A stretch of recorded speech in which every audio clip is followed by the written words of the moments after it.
Jarrid, welcome to the show. Thanks for having me, Justin. Yeah, I'm excited to chat. I mean, heard so much about Harlem Capital, and I think we've co-invested in a deal or two as well. For the seven people who don't know Harlem Capital, what are you guys doing, Jarrid? Yeah, we're a seed stage VC firm focused on investing in people of color and women, primarily in the US. We are all about community. We're all about building in public. We've done 25 investments so far out of our first fund, and we're just getting started. Yeah, just getting started. Raise another fund, which we can get into as well. And I want to go back to the beginning though, because I know I've heard a bit about your story, a bit about how it all kind of came about. But in the early days, take me through the you talking to Henri and about like starting this thing in the first place. I want to hear how that kind of got started. Yeah, the origin story. So the co-founders, me, Henri, Brandon, we all met through a talent pipeline program in college. So we've been friends since 2011 or so. Got acquainted, hung out in the city, et cetera, as we all started banking. But Henri and I actually worked at the same private equity firm a few years into our careers. Black owned shop, really great experience. Um, we loved investing. One thing that was frustrating though is that as associates we didn't get carry, we didn't get co-invest, and so we wanted to do more. And also we just saw all that was happening in tech, and thought there was no better way than just to invest for ourselves. So we had talked about it, and then one day Henri just leaned over and said, "Hey, Jared, do you want to put in 10K each?" And we're like, "Sure." And so we called up a few roommates. By the end of the day, we had 50K, and we were off getting started. So we just started talking. I guess every 2 weeks we had meetings trying to get our criteria together, deploying in the companies. Fast forward, developed the name Harlem Capital, invest in a few small businesses, then pivoted to just doing venture only. Diversity wasn't originally in our strategy, but we realized that that was the greatest need, and also where we could have the most kind of impact in the arbitrage, candidly, because we knew so many people of color that had great ideas but were having a hard time getting funding. So that was the origin story. I mean, we did six VC like deals with our own money. I'm trying to think, probably put like 60 grand, 50 grand of my own money in, and eventually got the idea to raise a fund, and it's been off to the races since. All right, I want to dive into that more because one of the things you had mentioned in some other shows and other interviews is, we need more kind of emerging managers and more diverse GPs in order to kind of change the wave of diversity in VC. So I want to go through more of the details around raising the fund because I think it'll be helpful for others who are kind of thinking about this potentially in those early days with the first fund. So it's a bit of a challenge. I saw, I think, a YouTube video about you guys pitching an LP at one point in time, which is another thing we'll get into. But raising that first fund, how did you approach that, Jarrid?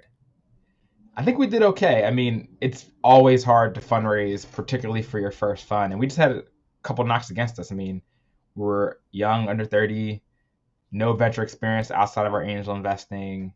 We're black men raising. The odds were stacked against us. But one thing we did do is just really focus on what our strengths were, and trying to go from there. So we spent probably months on our pitch deck. I mean, we were on like V90 or something by the time we finally decided to go to market. We started off, we kind of had a false start where we tried to reach out to a bunch of people around a big HBS African American conference. Fell flat. I think we just didn't realize how personal you have to be with fundraising rather than sending out, kind of mass emails.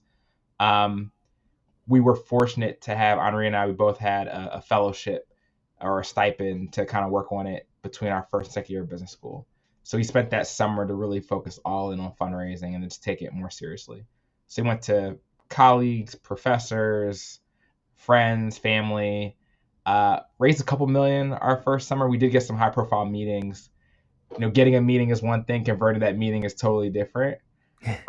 So we didn't come back with a lot of enthusiasm about it, but we did get a little bit of money. But the biggest inflection point was getting a private equity, like a legendary private equity investor in as one of our first big checks. And from there, his wife introduced us to TPG. And from there, it was kind of off to the races when they became our anchor investor. But a lot of meetings, a lot of strategy sessions, a lot of beating our head against the wall. But eventually, once we had that first anchor to kind of take that bet on us, things got a lot more straightforward. And by then, we also knew our story better, so we knew what questions were going to get asked, and we kind of took some things that were kind of catching us off guard out of the deck, and then we finally were able to kind of present the best case going forward. What were some of those things that were maybe caught you off guard, or things that questions that you got repeatedly that you had to kind of adjust your story on? Because I know if people were raising the fund, they're going to get these things. So I'd love to provide any tangible things there, things you remember from that maybe helped you shape your story and shaped your deck, obviously to eventually raise that 40 million it ended up being in the first fund. Sure. So I think what helped the most, we had a classmate a year ahead of us who worked at a funds of funds. And she's like, hey, like LPs care about three things: team, strategy, and track record. Your track record is going to be light because all you have are your angel deals. So make sure to double click on your team and strategy. And then for your track record, just have the kind of best way to package your deals. So that mindset shift helped us a lot. I think the flow changes too. Like your flow has to be really good. You have to make sure you hook people. You have to get them early. Same way if you're interviewing, that first minute, that first 30 seconds really sets the stage. So having a flow that made sense, opening up with the team. Once we had those notable investors, like that big private equity titan, having that page up front where we say, hey, here are our notable investors, changed the conversation. The biggest thing that we took out is we had a page where we're talking about, or two pages actually. One was like deals that would potentially be in our thesis, but were like later stage. So here's what we could have invested in with this strategy 5 years ago. And that really tripped us up because a lot of times the LPs know those deals better than we did because they knew someone who invested in. They're like, oh, but yeah, like her husband's a hedge fund manager. Oh, he had all this help from Goldman and like all this stuff. You're And we're like, like, we don't know any of this information because it's all private. So we took that out. And the other deck or other page that really tripped us up was just like current pipeline, where we're talking about deals that we had in our funnel. And this was tough because people want to ask you all the questions in the world, like you invested already, but if you're still evaluating the company, you may not know it. So from then on, we only talked about deals that we had done. And then the last thing that we did strategically outside of the pitch was just really getting warm introductions for those meetings. Having someone else who knows this individual or this institution lend their credibility, set the stage right, put them in a spirit of yes or closer to yes before you even get in, makes a world of difference. And so with all those changes, we're able to really have a much more effective fundraising strategy. Yeah, I appreciate you sharing that. And with that as well, so with raising that first fund, I'm curious about a couple of things, but one being, did you know you always wanted to play in the seed stage? Did you think about pre-seed? Did you think about, farther along? I'm thinking about, investing in kind of diverse founders, and obviously they need help at the earliest stages as well. I know like Charles Hudson, a precursor, invests super early, pre-product, pre-anything, just basically idea he'll invest in. How did you guys decide on where you wanted to kind of invest, at least to start with, for Harlem Capital? Mm-hmm. So our experience was with our angel deals, but also with our private equity experience. I think the private equity experience had a really profound impact on us because we love the firm, we love the team, but one thing that they didn't do was invest in people of color or women founders or entrepreneurs or management teams, right? Because at that stage, at that size level where you're trying to get $10 million EBITDA plus companies, there's not going to be many opportunities that are ran by diverse teams. And we're like, why is that? There's all this wealth creation happening in private equity, and like we're not benefiting really at all. And once we actually double clicked on it, we found that the firm, they actually wanted to do a strategy focused on the black market in the beginning, but there weren't enough opportunities of that scale. And when we thought about it, you think about the wealth gap, you think about all the challenges to getting capital. It makes sense why there's not a lot of companies at the later stage. So you kind of do have to start early. That's the only place where you can actually have a really robust selective strategy at this time. And hopefully in 5-10 years that changes, and you can be an A focused fund or growth focused fund with this mission.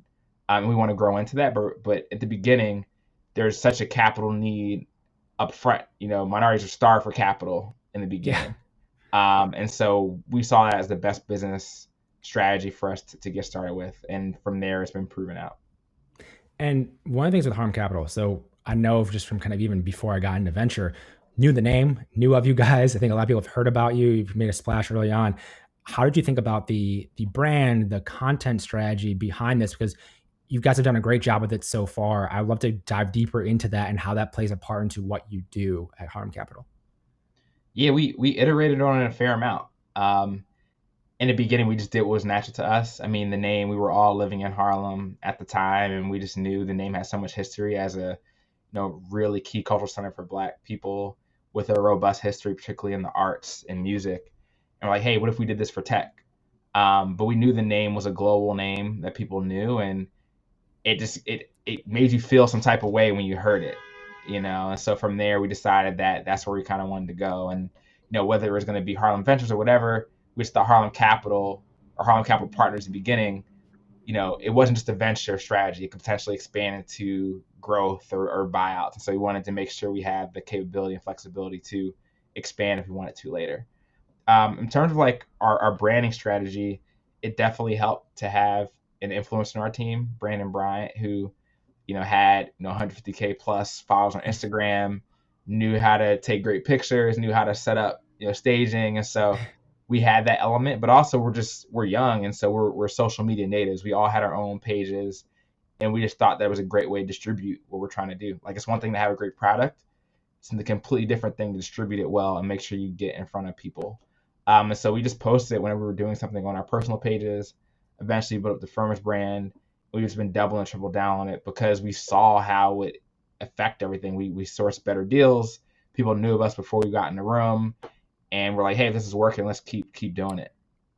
And I think to that point of you guys doubling down, tripling down, and what you've built with that, you've had like 6,000 or something applicants for your intern program, which I think is incredible. And seeing that number is just, it's a testament to obviously what you're doing inherently, but then also the brand that you built up to be able to have so many people want to be a part of it.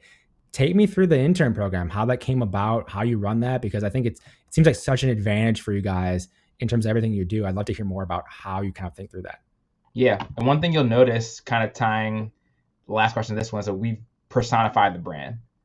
And not a lot of funds do this as much as we have, but like, we have pictures of us everywhere. Initially, I was skeptical, but I'm like, hey, this is working. People need to see what we're doing. It goes to building in public, kind of change the narrative on what VC investors or what entrepreneurs look like. We think that is very, very important. And it just welcomes people in. Like, you actually see these individuals. But on the flip side, we're not individual stars, right? I mean, we actually do put the platform first. Some other firms, they have like one GP who's out there all the time. We all share the spotlight. And I think this made us stronger as a brand. But our intern program, it started out when we were fundraising for Fund One. We definitely had a lot of work we needed to do, on the diligence side, on the market research side. And we're like, hey, how do we get help? I think the one concern, particularly that I had, was like, how do we actually devote the time and resources to serving the needs of the interns? Like, you have to invest in them. You have to make sure they're having a good experience. Like, what is that time commitment going to look like? So we actually settled on a part-time program that would be the best of both worlds, where they could come in, have a great value-add experience. We wouldn't have to worry about them like trying to figure out, how to spend 50 hours a week or trying to staff them for that much work. So that was really the origin of it. And then we just made sure to be super efficient with our application process. And it exceeded expectations. Our classes were so strong. As you mentioned, we've seen 6,000 applicants. This is over 11 classes. We've had 64 people actually cycle through between existing and current interns. We've hired 3. 17 total have went into investing either in private equity or VC. We're very proud of that. The composition, usually we'll have one undergrad, maybe half the class will be MBAs. The other half will be working full-time, working for us part-time. And these people are so incredibly talented. They just haven't had that one shot to get started in VC. And so we're providing an on-ramp where like they have the skills, they just need that foot in the door so they can go and be more marketable. And it's been working out phenomenally for everyone involved. With that, how do you structure it in terms of like what they're working on, who works on what? Because people have different skill sets, I'm sure, who come to you. I know we've kind of been thinking through this at Vitalize as well in terms of like how do we kind of put people in the best seats to be successful? How do you think about that in terms of different positions, or is it kind of like they kind of get a breadth of everything? I would love to hear just more about how you think through that. Yeah, we look at it from a whole class. I mean, we try to make sure we have a lot of different types of people represented in terms of industry, in terms of background, race, gender, et cetera. And like everyone's strong, we also think about how the class will interact with each other. In terms of the structure, about half their time is spent on deal diligence, like helping us actually evaluate companies and hopefully close them. And then the other half is ad hoc projects. Market research has been huge. They'll help us with social media content. Like they'll write blog posts, they'll help us with our newsletter, they'll interview people on our podcast.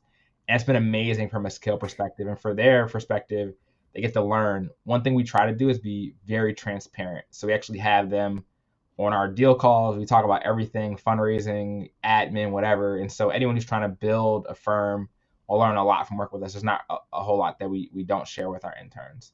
So that's how we think about it. Yeah, and it seems to be so helpful, and one of those things where you're putting the work up front to make sure you have this process in place. But then you've ran multiple cohorts. Obviously, you're doing three. I think you said 3 a year as well, which lets you do a lot of different things with that. And we so get feedback. We have feedback for the middle and the end of the internship. So some of our best ideas have came from interns. They're like, hey, like I like this to be different. I like this to be different. One thing we didn't have was like a lot of like hardcore VC curriculum, and so we started to have a playbook of things that people could take away. So even if you don't get to work on it during the summer, you still converse in it and you still have that toolkit. So that's been huge and massive for us so far. How has that program evolved since the first cohort to like now? I'm curious. Yeah, I mean, I think in the beginning we were just kind of fumbling around like what they would actually be working on. Now it's pretty cut and dry. Like we used to have a tough time onboarding. Now we have some Loom videos where they just literally like have a walkthrough of all our trackers and whatnot. We're wasting less time. Like we used to have all of these steps when we're doing a deal. Like, okay, we do a round 1 deal screen, a round 2 deal screen. But now we know like usually the best thing is to have an initial call with the founder. And then like, is it a high priority deal or not?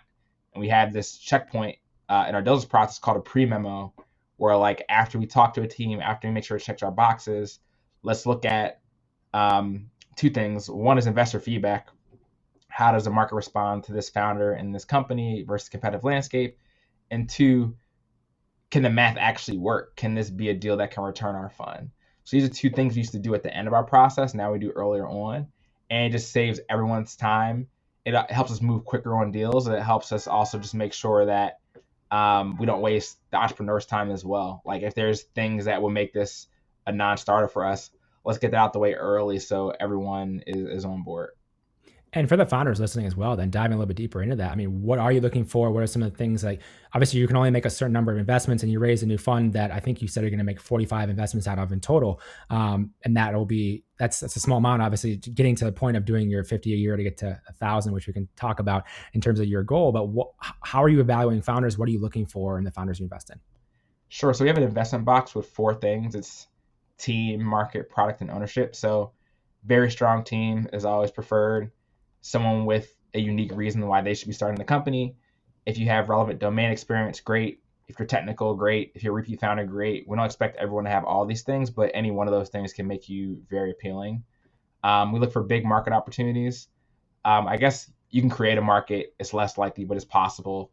But there's some markets VCs don't like. We could be more flexible, but we like to have tailwinds. Like, are there things macro that are pushing this industry in the right direction?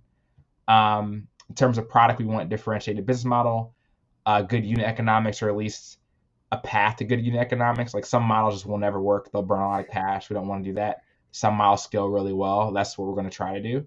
Then ownership, can we get 7 to 10% ownership for our first fund? For fund 2, it'll be more like 10+%. Like, can we actually own enough of the company that with a good outcome, it'll actually be meaningful in terms of dollars returned back to us? So those are how we think about it. I mean, I personally like founders that can sell. I think selling is so important because it means you can get customers, you can inspire a team, you can handle those things, you can negotiate well, you can get downstream capital, right? Like all those things are huge. Some people optimize for technical founders. If I had to choose between someone that can sell and someone who's technical, I probably would choose between someone that can sell. And also someone who's analytical, someone that can actually assess the market, the business and competitive landscape with data and use the data to make informed decisions. We find that to be increasingly important because it's one thing to say, hey, I want to get to $100 million revenue in 5 years. It's another thing to actually say, hey, I need this much customers, I need this price point, I need this penetration level, and actually building it up. Otherwise, if you don't have a plan with SMART goals, right, it's very, very tough to do it. And you rarely will exceed expectations, at least in the beginning. And so we love people that actually have that analytical rigor to help them get there. Just to double click on the selling part, obviously wanting founders who can sell, which for many reasons is important for, getting employees, getting co-founders, getting eventually getting more investors down the line. But how do you kind of evaluate that, or how do you check for that when you're having these companies come to you? You're having calls with founders. How do you evaluate if they can sell? If you think they're going to be potentially great at doing that in the future? I'd love to hear more about that. Yeah, the diligence process usually teases it out. I mean, we usually have probably 3 calls, maybe one with just the partner, another one maybe with the deal team, and then we have a final one with our full partnership, where we have like a full team call. And just by being able to answer our questions, usually we can assess that. We also do references, but like it's one of the things you just feel out. And we have like a rubric with 7 key things, like nose for the money, grit, passion, self-awareness. All these things are kind of related to the ability to sell. But also we look for people that are truthful, right? Like you don't want to be oversold. Like, are you actually backing things up, or are you like trying to BS us, right? And just by evaluating so many deals, we're able to tease it out. I mean, we're really looking for 1 in 100 companies to invest in. The ones we get really excited about are the 1 in 1,000 opportunities. Yeah. So a lot of it just comes with reps. And our team, we all look at the world differently. So if you're able to win us all over, you're strong. Henri and I have rarely both been positive on a deal. If you get us both, even like one of us positive, one of us neutral, it means you're probably in the top decile of founders. Take me through that part of it with your other people on your team and how you're assessing deals. And you said obviously you have different views for different people. So clearly, how does that go in terms of the relationship you have with the people on the team and how you build that and how you understand that, you may be okay in a deal, someone may be hot in a deal, but you're gonna go through with it. Like, how does that go in terms of that with Harlem Capital? Yeah, so we love debate. And we have huge memos. Our memos can be like 50, 70, 80 pages sometimes. Whoa.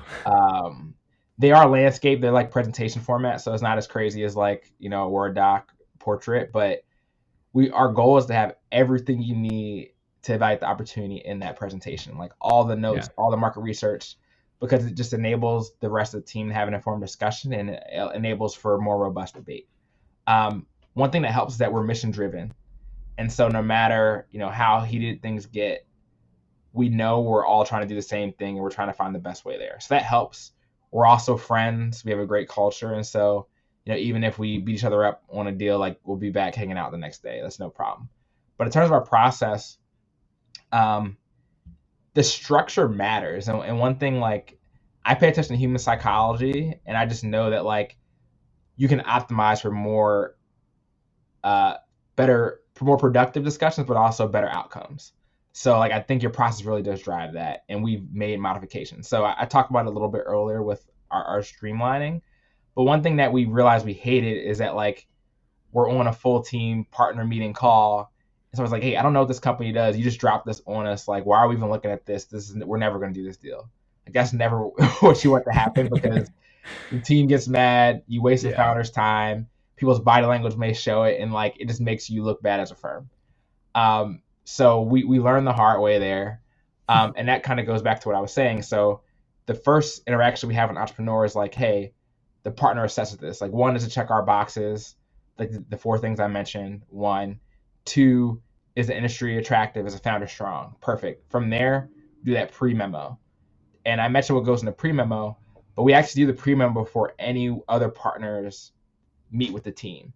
So by the time we actually do a pre-memo, people are informed about the company, they're informed about the references, they know about the math and work. Like, all right, it checks enough boxes. Now should we take a full team call? And from there, people end up, in a lot better mindset. You ask all your hard questions. And so by the time we even talk to the founder, we're generally positively inclined. And what that means is like by the time we get off the call, we're usually able to make a decision, roughly like, hey, are we going to move forward or not? And then if it's a competitive deal, we can give a term sheet, we can give an indication. And then by the time we get to our full like investment approval process, it's usually a formality. It's rare that we'll like decline a deal at that point. So that's pretty much how we go about it. I mean, we try to have ranking systems. Our voting helps too, where like you can be positive, neutral, or negative on a deal. You don't need everyone to be positive on a deal. You just need, one positive partner and the rest of the partners to be neutral. If there's like a split where like one's positive, one's negative or something, then the rest of the team has to be unanimously positive. So we try to have a mix between being consensus versus conviction driven. We score every deal from 1 to 10, and we also are looking to assess trends. Because if we see that our deals that were scored higher tend to perform better, that will allow us to iterate. Because ultimately, it takes 7 to 10 years to see a company exit and return capital potentially. And you can't wait that long to improve your process and your decisions. So we're always trying to collect data and try to iterate for the better whenever we can. Yeah, and that's one of the biggest challenges of this whole industry in terms of starting investing. It's like you don't actually know if you're great yet in terms of the outcomes, and you have maybe on paper outcomes as if they're marked up because of the next round, but you don't know for sure if they've exited what the actual cash on cash return is. And it's interesting to be in the industry to think about from that perspective. Like you have to have such process in place and everything like that, which I appreciate you sharing for other managers who are kind of thinking about that same thing. And one of the things I know I wanted to bring up, I did want to add one thing real quick. Sorry to cut you off. Our product is decision making. Yeah. So you have to really think about that. Like, are you having high quality decision making, and are you improving it every time you get new data points? So that's one thing we are laser focused on. And I agree with you, right? Like, there's so many paper markups. Ultimately, all that matters is cash on cash, DPI, distributed capital back. But there are signals that your company is progressing. And so some of the best firms are focused on C to Series A conversion. Because even though it's not like a guaranteed proxy, it means at least you're hitting that first key milestone to growth. Yeah, that's a great point. And also one of the things with that, I'm just thinking about everything you guys are doing at Harlem Capital, and even just with mentioning the 6,000 applicants for your intern program as an example, the brand is growing. You obviously raised another fund, so Fund 2, and with that, you're getting more and more founders, I imagine, coming to you. How do you say no? How's that process of saying no gone for you? Has it gotten easier? How do you do it in a tactful way? Like, I'm curious as to how that goes, because I imagine some founders being like, "Oh, Harlem Capital, investing in people of color, women, like great, like I want to get them," and then you have to say no to a lot of founders, to most founders. How does that go for you, Jarrid? Yeah, it was something we had to learn, and this is definitely where we're reminded that we are a startup too. Like, we are a first time fund, or I guess second time fund now. We've been around 6 years. And so, like, we fumble. Like, we've had times where it hasn't gone that well, but you just try to get better. And the tough part is, reputation is everything. And so if you do have even one or a couple bad interactions with founders, it does follow you. We worked hard to try to stay in front of that. I think 2 things have happened. One is that we've gotten better and more tactful with our process and how we say no. Other thing happened is that our brand is bigger and we have more money. So to start with the second point first, we used to get like crazy emails, like super disrespectful. People don't do that as much because our brand's bigger. So they feel like they have a second thought about doing that, but they also know that like we're established. And so like you're less likely to ever email, Andreessen or Sequoia, like, hey, like F you, like you're not going to do that because it can mess you up. And like the farther we get through time, the closer we are to being at that tier 1 level.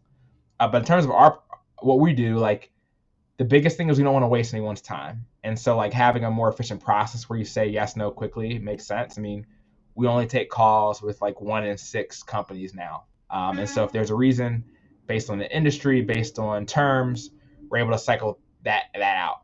Secondly, we try to give reasons for why we're passing. Like, is it the market? Is it the product? Is it, timing? Is it a portfolio conflict? And so we just have like general go-to language with that. And then we frame it as like, hey, we can't get comfortable, but we wish you the best of the raise and we want to be respectful of your time. Like, just, I think even having those extra lines in there does make a difference because we ultimately do want to see people succeed. But I think also we care about the ecosystem as a whole. And so I think people see the content we're putting out, they see the deals we are doing, they're like, hey, even if they don't invest in us, they still care. And we just try to remind people we invest in 1 out of 100 companies. We can't do everything, but it doesn't mean that you're not great. It just means that we're not a fit for you at this time.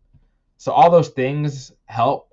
And then we just have like a mindset shift, right? Where we are stewards of capital. We're serving founders. And I think because we're more focused on references, like we get referenced whenever we're fundraising, people talk to our founders when they're considering taking us versus another firm. And I think just thinking about how every interaction you have is a chance to either make somebody feel better or worse about you, I think that has just helped us be more delicate and nuanced with how we treat founders that we're passing on. One of the things I want to go back to, because I have to, going back to the fundraise.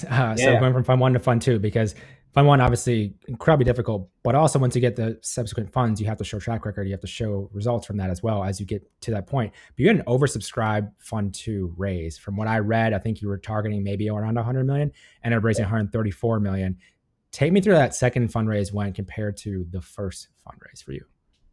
It was a lot better. Love hearing that. For a couple reasons. The first reason was we were better at fundraising.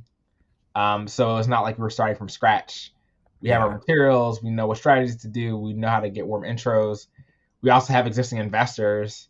And the presumption is, like, more likely than not, they're going to come back as long as you're doing things reasonably well. I think we structured our process in a way that helped. So we had like preview the fund to raise with folks. We had a more efficient timeline. We got our existings on board first, and then we asked for new investors. One big thing was that corporations, after the George Floyd murder, they were more willing to and had conviction and decisiveness around investing in Black GPs. And so that's one thing we saw in the market, an opportunity just to get more capital, particularly from corporations. So all those things worked out. We did better at like screening our potential LPs. So we kind of knew before we went to a meeting if they would be more or less likely to want to invest. And so we structured everything around being more efficient. I mean, most of our meetings were like 2 days a week. So even like we had dedicated fundraising blocks rather than it being haphazard. And we just like ran a professional operation. So that's kind of how we approached it. I mean, we got it done in 6 months. It was oversubscribed. Had a lot of return LPs, and then we just had a lot of new LPs as well. And so we feel really good about our focus. I mean, we wanted to get people on that believed in what we were doing, but also wanted to invest in us over the long term. Just to wrap it up, though, I mean, we don't have a lot of performance numbers. I mean, we have deals we did, but it takes a long time. I mean, your fund two, you're still not, you don't have a lot of track record. Fund three will start to have distributed capital, and so that's really where the rubber meets the road and people can start assessing us. But it's still a lot about the team and the strategy. It's about like, hey, are these people, like, are they actually building a world-class firm? Do we like the deals they've invested in? Do we like their sourcing strategy, et cetera? Yeah, the timing on that, and obviously with what you're doing inherently, it's like, people get it, I think. And from fund one to fund two, obviously being oversubscribed with that one, it was a lot more corporations because there's a limit to number of investors typically when you're raising a fund, and you need bigger check sizes, especially when you're getting to 134 million. Yep. How did you go about that in terms of who you were targeting check size wise? How are you going to go about allowing certain people in versus not? Because that is an issue eventually when you're raising. You can't allow the small checks in because you don't necessarily have room for that in terms of how the fundraise works out. How did that go, thinking through that side of things, Jarrid? Yeah, it's a good question. I mean, it's push and pull, right? Because you have what you want, and then you also have what the institutions will do. I mean, the biggest check we got for fund one was $5 million. We got several $5 million checks. We like, okay, that's the cap based on what our target was. For fund two, we're like, okay, we want 15. We got 10. And 10 was the biggest check. So like, all right, we need to get more $10 million checks. So I think we had 7 or 8 $10 million checks, and then the rest was a little bit more mixed. In terms of composition, we wanted as much institutional capital as possible. Endowments, pension funds, people that can write big checks that can scale with you. That was helpful. We also want people that know about VC. Like, can you actually add value? Do you have a portfolio? Are you going to be less fickle if things change in the market? From there, though, we did see corporations as being key value adds. The capital is great. We also see them as potentially being acquirers for our companies, potentially being customers of our companies, and then just having a great brand name. And then foundations, we like. I mean, they can get limited in terms of how big checks they can write, but sometimes their process can be more efficient. And then they also have like good missions, right? They're nonprofits. They're really about, they have some cool things they're trying to do for the community. And so we wanted a mix of that. Individuals, we optimize people that can add value. So it was less about the check, more about the relationship. We love having GPs of VC and private equity because they invest for a living. They can be great mentors to us. They have great connections. So check. Um, we like operators, people that have ran companies before that can help us source deals, that can help us be advisors, etc. Those are great. And so we just want to get a mix. I mean, the limit is 100. We didn't want to be anywhere close to that. I think we ended up with like 76 or 77, which is more than we wanted. We wanted to be sub 50. But as we got more people, we thought that could be, if you could add value, we wanted you. And one group I didn't talk about were funds of funds. They were really tough to get. Fund one, fund two, they were more open to what we were doing. And we think they're good to have as well because they just see so many funds and they have a lot of insight about best practices. And so I think we got 3 or 4 funds of funds who we're very excited to have because they can just be higher touch, more value add LPs than some of the other groups. Yeah, and I really appreciate you sharing that because, again, I'm always thinking about just the potential fund managers coming up, especially diverse fund managers and even founders who are raising. Just the level of strategy and how you're thinking through this process, it's a lot. And it's helpful because as you're thinking through this and going to the next raise and the next raise, you need to know these things. And one of the things I want to discuss was your angel program as well, because, again, helping more kind of diverse check writers. How did that program come about? How's it structured? I think you ran your first cohort already. How did that go?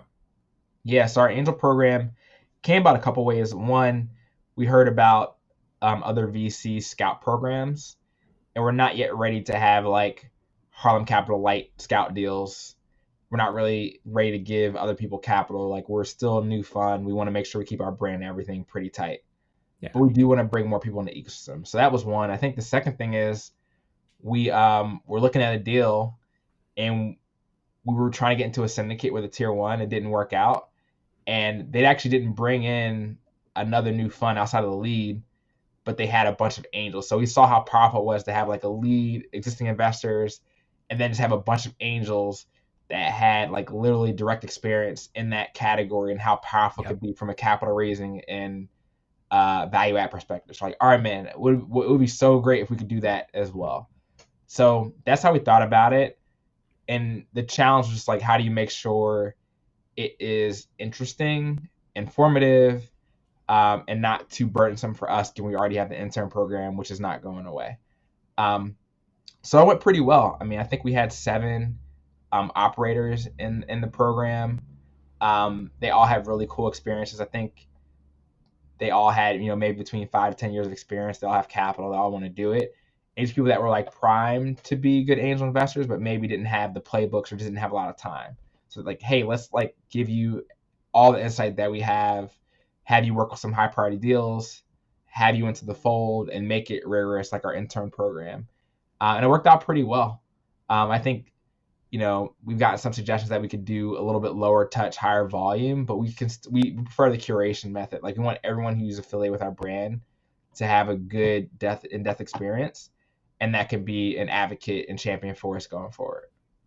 When you say a little more higher volume, what do you mean exactly on that? Yes, I mean, we had for our angel program, we had a multiple stage interview process.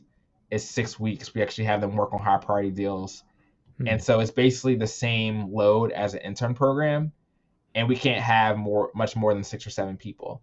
So I guess someone could say, hey, what if you did it multiple times a year, had 10 or 20 people per class, and have them do less work in an easier interview process? That's not a trait yet we're willing to do. I think there is some merit to some other firms doing it. But that's what I mean. It's just that, like, hey, if we did less, either in terms of assessing or in terms of deals, then maybe we could have more people on board. Yeah, that makes sense. And one of the things I know, like I've kind of alluded to, but you haven't actually mentioned, your mission, what you're trying to do in terms of investing 1,000 diverse founders in the next 20 years. With that, that's going to be huge in terms of impact and how it's going to start to change the ecosystem. But obviously, there's a lot more that needs to be done. I would love to hear more about what you think could be done, should be done, steps people can take in terms of, I think the emerging managers is one part of it, but how you think about really changing this whole environment that is VC. Yes, I mean, I love the mantra hire wire. Like, that's how you get more GPs in, either hiring them into existing firms or giving them money as LPs, right? And also getting more people funded so they can have successful exits and become GPs. So we think about the whole ecosystem. We actually have a page called the Harlem Capital Flywheel.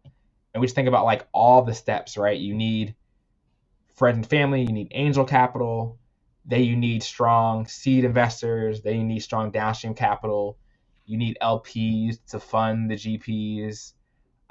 You need strong operators who are coming back as angels and helping advise these companies. Like, we're thinking about all these nodes. We're thinking about our how do we get more people into these firms. That's our intern program. Like, we're thinking about every single kind of thing that touches the VC ecosystem and how do we improve upon that. The biggest gap right now is there's not enough people of color check writers, period. So how do you get more capital in the hands of them? We want the really established firms to hire more people of color. It's going to be tough though, because these are small organizations. They don't turn over that much. So yes, maybe they hire, 1 or 2 a year max. Yeah. Right. But it's not going to change at the pace we need it. So we've seen, I think like half through our reports, we have a diverse VC report, and like over half of those GPs started their own firms, which sounds great. It really means they probably couldn't get jobs at other firms. They want to do their own in some cases. Sure. And we're like, all right, well, we do know that it's the most efficient way to get more diverse GPs. So assuming that that is the most efficient way, we need more LP capital, because we know the talent's there. They may not have the 20-year track record because VC firms haven't hired Black and Latino people historically, but they have everything else. They have the things that actually are meaningful for driving returns, and they're more primed to this next generation of companies. They have unique skill sets, unique lenses, and ways that can really drive innovation.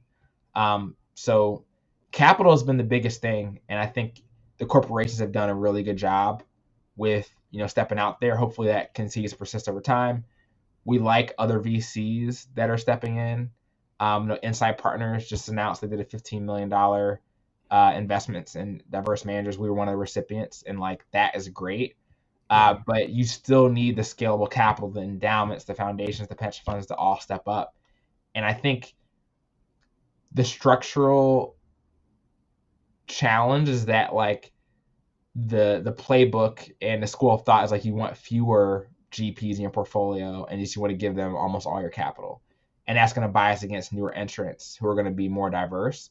And so every time we get an opportunity, we say, hey, you need to like change that. And so like, I don't know exactly how it works from a portfolio allocation perspective, but what I do know is that if you think about your constituents, pension funds, the teachers, the firefighters, et cetera, and you think about, endowments who have diverse student bodies, they owe it to them to have more diverse representation in their manager pool.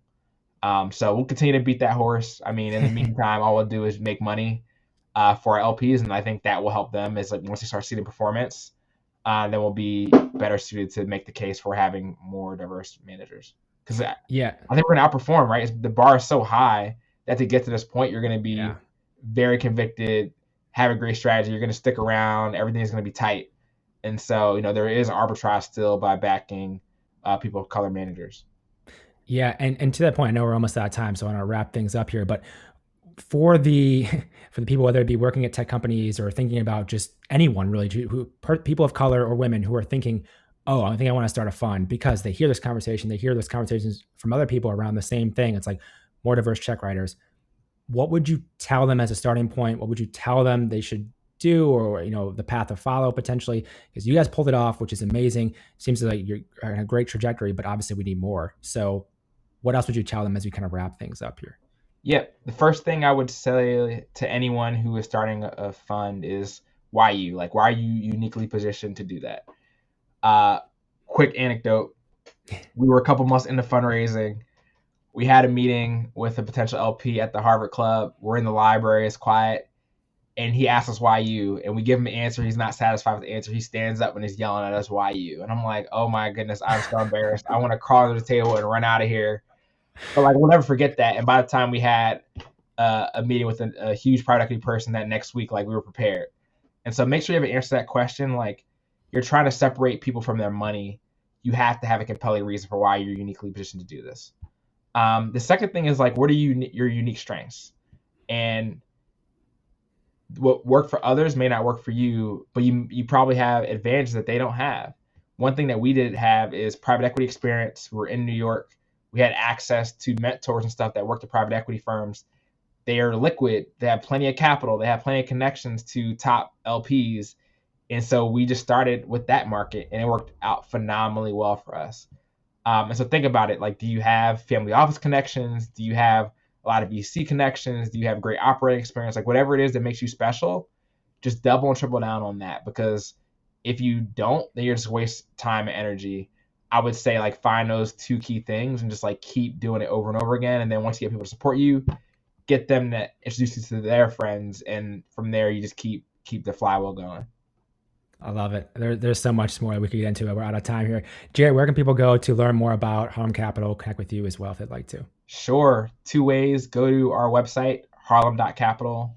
Just type that in. Everything you could possibly want to know about us is there. Also follow some social, Twitter and Instagram, LinkedIn. All of it is Harlem Capital, at harlem.capital, or sorry, at Harlem Capital. And from there, you'll see all of our constant posts. Perfect. Jarrid, thank you so much for the time today. Really appreciate it. Thanks, Justin. It's a pleasure.